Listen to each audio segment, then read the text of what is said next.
Mwiriwe kwa Mandazi. Mumeze mute?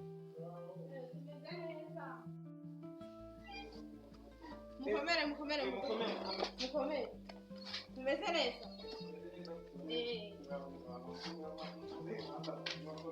Derega agatebe.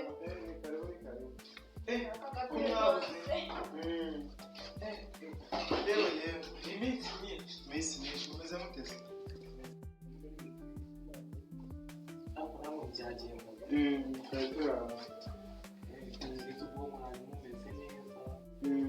Tumeze neza.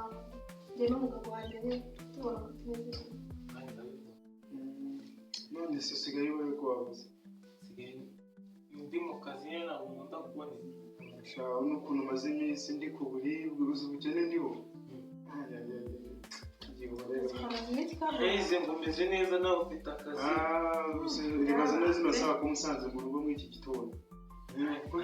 Nawe ndi kubona byakomeye nawe ngize wenda wananiwe uravuga siga Reka mudugu nta kigenda pe ariko gusa tumeze neza uretse ko amafaranga ari kubura. Nta kindi kibazo dufite nyine. Hirya bari ahantu bari gushaka abantu abakozi barababuze. Turangiye gushaka. Hirya kwa Karungu. Bari gushaka abantu bakora babuze. No gukora iki? Ikiyede bari kubaka. Ikindi nta kijyamo nta gikora. Amafaranga yiyagaye. Bangahe rero ngiye mu gitondo mbwire bahembe 3,000 by'amanyarwanda. Igitiyo ndagifite n'umwikura hari byose umva mbwire ko naza n'igitiyo n'igice cy'ikibito byonyine. ibyo turayikata. Ibyo marikata. Ko mufite ubukene namwe bukomeye. Oya ikibito gishaje. Ikibito gishaje tugicaka uri gukoresha cyo guterura sima se. Hayize ngo niyo mufite imwe bahita muyifata mu ikebe. Dufite igishaje nicyo turi bukoresha. Ahubwo mbwira n'ibyari. Na mu gitondo uze nawe. Kandi ndaza pe. Akazi ko karahari rwose uzahavunana. Ndaza rwose ndaza mu kazi nabi. Ndahari mu gitondo neguremo ahubwo se urahakorera cyangwa bamutumye abakozi? Genda hakurira mfite n'ahandi hantu muri ngiye mfite akazi kenshi. Abakozi urategura uneguremo. Nanjye kandi ndiyemeza nkizemo. Isheke nanjye ndashyigaho. Ubuse nawe gishoboka. Yego ko mana ndambara ipantaro nkikireta.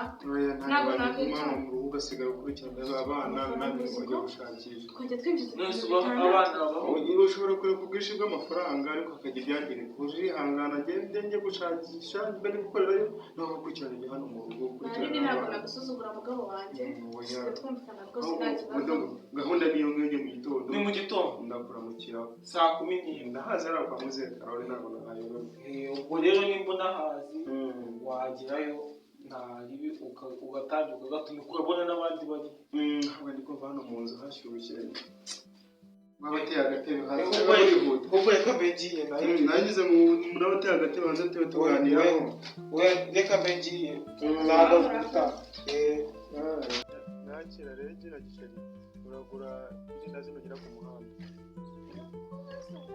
Oya nta kibazo nuko nta kintu. Nawe genda amasomo mwiza mwana wanjye. Igikapu ugende.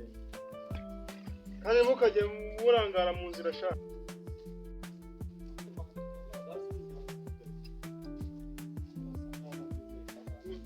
Yemwe muradusuye.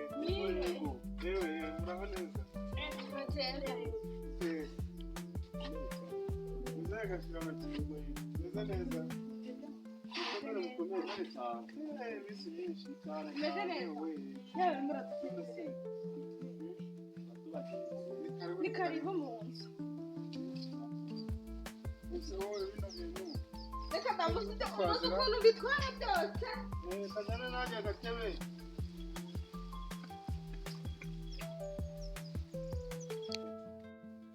Zengashira bake. Yego manda. Bisi nyinshi rero. Shani nyinshi pe. Yewe sa ubise umuntu nta kantu wabona. Ahubwo turabazimaniriza iki? Oya nta kibazo twihuta.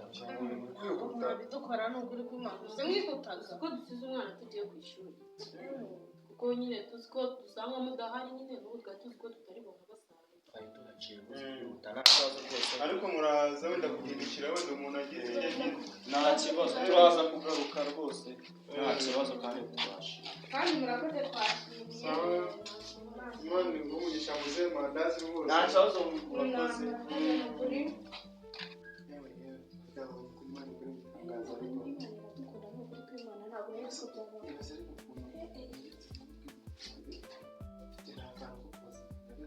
Kurasa twareba icyo ahubwo bavuga ngo bikagere Sha ahubwo reka mubwire ikintu cy'ikirari ari igitero ni iki kintu